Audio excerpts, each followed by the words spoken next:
But we lost our sovereignty. You know, we couldn't decide the clubs we wanted to join. We were able to join the EU only when the Soviet Union collapsed in 1995.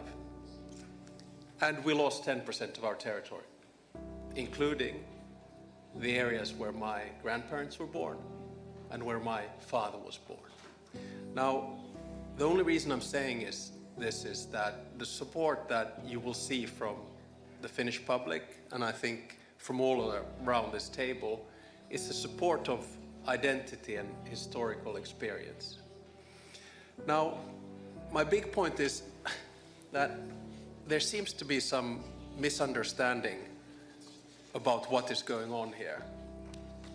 Russia obviously started this war, but remember that it started this acquisition of territory and spheres of interest already in 2008 by attacking Georgia, and then in 2014 by annexing the Crimean Peninsula.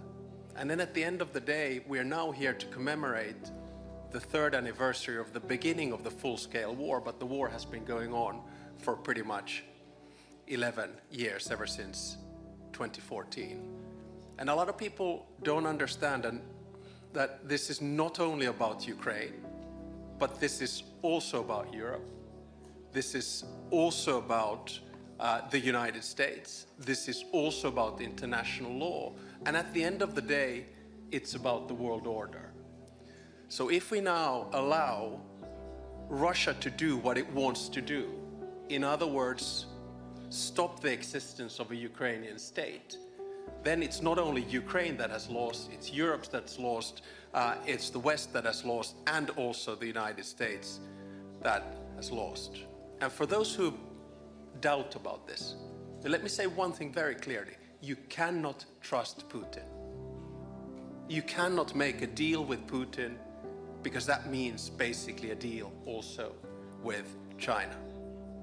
I also say that for those who doubt, the only way in which Ukraine is going to fully win this war is that we continue the support that we have given you from the beginning. And I also say that if Russia gets what it wants now, trust me, it's not going to stop with Ukraine. We know that Putin will continue because his mind is one of imperialism and spheres of interest. So self-evidently, Finland will continue to support Ukraine for as long as it takes. We're the 5th biggest donor, GDP per capita. Let me finish off, however, by saying that I think in the past 2 weeks, we've been sort of a little bit lost. A new American administration has come in, and we have heard conflicting messages. I believe that we need to take the initiative back. And by that I mean to say that there needs to be something concrete on the proposal, on the table. So let me propose today something that I've spoken with you about and with many around the table. It's not a peace plan, but it's a sketch of a process. And that process, in my mind, goes very simply in 3 phases.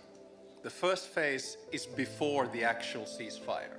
This is the phase when we put maximum pressure on Russia, including sanctions, including using the frozen assets, and of course including continuing the military support for Ukraine. This is also the time when I think European leaders need seriously talk about security arrangements. And of course the lead comes from Ukraine. You have the biggest land force and most experienced land force in Europe. But there needs to be support from Europe, and the backstop needs to come from the United States. All of this needs to be settled before a ceasefire is brokered, whether that's Easter or whenever, we don't know. The second phase is the ceasefire phase. And the ceasefire basically means that there's a contact line, probably monitoring thereof, but it also means that 2 things are put into place. First is a negotiation on the actual agenda and modalities of the peace process, because there is no peace process, there is no agenda, there are no modalities. And the second one is, of course, confidence-building measures, which were mentioned here a little bit earlier, exchange of prisoners, returning the kidnapped children, etc., etc. This is the second phase. Then only begins the third phase, and we're far, far, far from it. And that is the actual peace process. That's when there is conversation about territory. That's when there is conversation about reconstruction. And that's when there is conversation about unraveling the sanctions.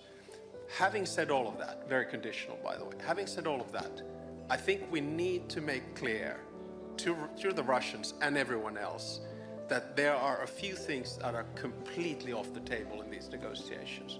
One is EU membership. It is not Russia who decides on EU membership. It is the European Union who does that.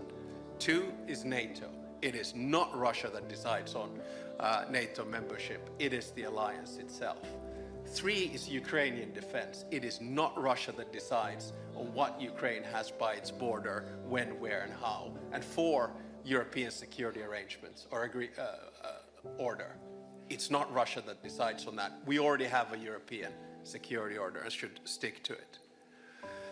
So those are off the table. And let me just finish off, because I do think this is such an important day, and I was watching all the colleagues on Maidan Square and the rest of it. But I do think this is a day when we have to honor the fallen Ukrainian heroes. I also believe that this is a day where we have to face the fact that Putin has lost this war, in a sense that we will see a European Ukraine.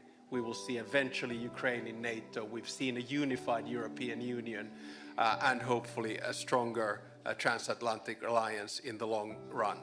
And on a day like this, I think it's time to pave the way for a plan for Ukrainian victory.